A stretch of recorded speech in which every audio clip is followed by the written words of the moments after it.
W.E.B. was born in 1868 in Massachusetts, just 3 years after the end of the U.S. Civil War. Though raised in a relatively tolerant town, he soon realized that racism remained a shadow over black life in America. Gifted and determined, Dubois pursued education with relentless focus, eventually earning a place at Harvard, where his journey as a groundbreaking scholar truly began. Dubois' thirst for knowledge carried him beyond America. He studied at the University of Berlin, where he experienced, for the first time, life free from the daily sting of racism. Later, a Harvard and then Harvard's gift, further study at the prestigious University of Berlin, and finally a PhD from Harvard. Yet it was at Harvard, and especially at Berlin, that he grew into a thinker of the world. In 1895, he became the first African American to earn a doctorate from Harvard, and his vision of Pan-African unity began to take shape. In 1903, Dubois published The Souls of Black Folk, a groundbreaking work that gave voice to the pain and power of African Americans.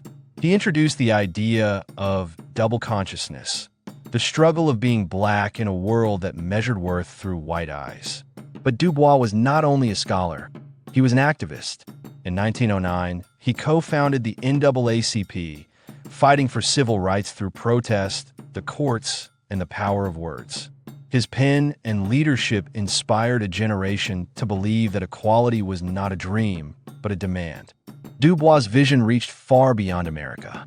In 1900, he attended the first Pan-African Conference in London, where he declared, "The problem of the 20th century is the problem of the color line." He worked tirelessly to unite people of African descent across the globe, linking struggles in the United States, the Caribbean, and Africa.